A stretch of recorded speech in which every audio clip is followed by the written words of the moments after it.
The rich and the poor. Sure, these labels already made it sound really segregative already, but we at the lower end of the financial bracket can learn a thing or two about mentality from the rich people.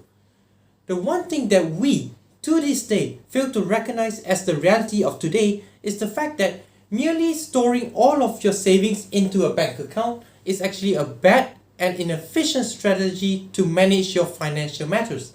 Why is this so, you might ask? This is because of inflation. The rate of increase of inflation is now higher than any interest rates any banks can give you.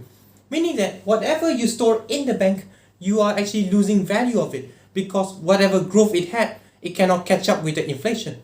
Worsened by the entire atmosphere of rising cost of living and stagnant wages, also caused by the factor of inflation, we, regular Tom, Dick and Harry, have to hustle ever so much harder to make ends meet in an ever-challenging economic issues that we're facing. But why aren't the rich people like Jeff Bezos, Mark Zuckerberg and Warren Buffett face this? This is because they use a different strategy altogether, investment. I can see you covering your eyes and covering your ears because you seem scared of the word investment. But in the gist of it, the essence is rather simple. Not putting all your eggs in one basket, they took their money and invest into multiple assets, properties and ownerships, so when it turned a profit, they can rake it all in, hug their money to sleep. Sounds really good, right? But I'll be a big liar if I say there is no risk involved at all. The reason why the rich people are so rich as they are now is because they embrace it.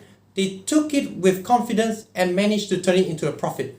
With that being said, with the right mindset, approach and technique, we can also do the same. And I'm going to explain to you how. My name is Jason, not your typical scam financial guru, but I'm going to share with you my mojo and my tips on how to walk confidently into the world of investing. Let's get the ball rolling. First of all, study about the types of investment that you can actually do. But before that, if you come to me with an unrealistic expectation like, I want $1 million by next month, please ditch them away. I want you to have something that's rooted to the ground so that you can make rational and not impulsive decisions, be it for buying a car or buying a house or funding your children's university education, for example. Make sure that it is realistic and achievable in this lifetime so that you will not go the YOLO way in investment. With that out of the way, we can now go to the Security Commission's website or the SE's website where they had this InvestSmart initiative. In the starter kit that they provide, they listed all the options that you can take for your safe investments as they are all vetted by the SEs. You might want to do FD, unit trust, mutual funds, or for our Muslim brothers and sisters, you might want to do Sukuk, which is also Sharia compliant. Whatever you choose from these options under the starter kit is vetted by SE, so rest assured you can be less worried about you being scammed or anything at all because it is completely safe.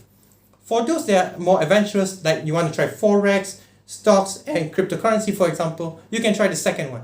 Check for your available channels, study the available channels. Why so?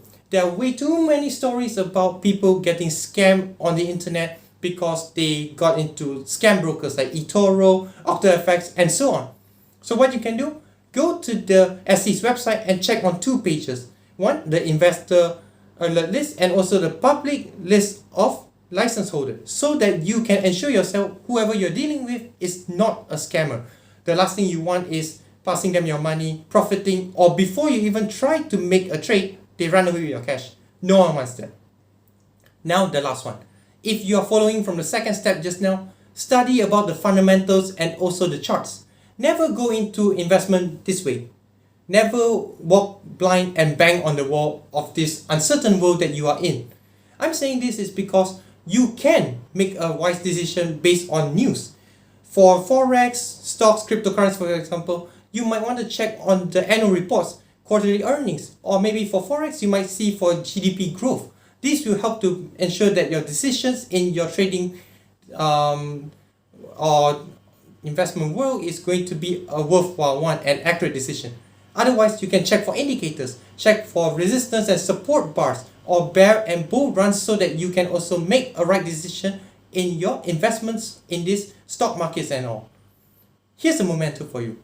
There is no better time to start investing than it is now. We are anticipating more economic challenges in the future and inflation is going to get worse by time. If we don't start investing now, it's going to be too late for us. Well, now we have the knowledge, we can start. As I said before, an informed investor is a protected one. Thank you.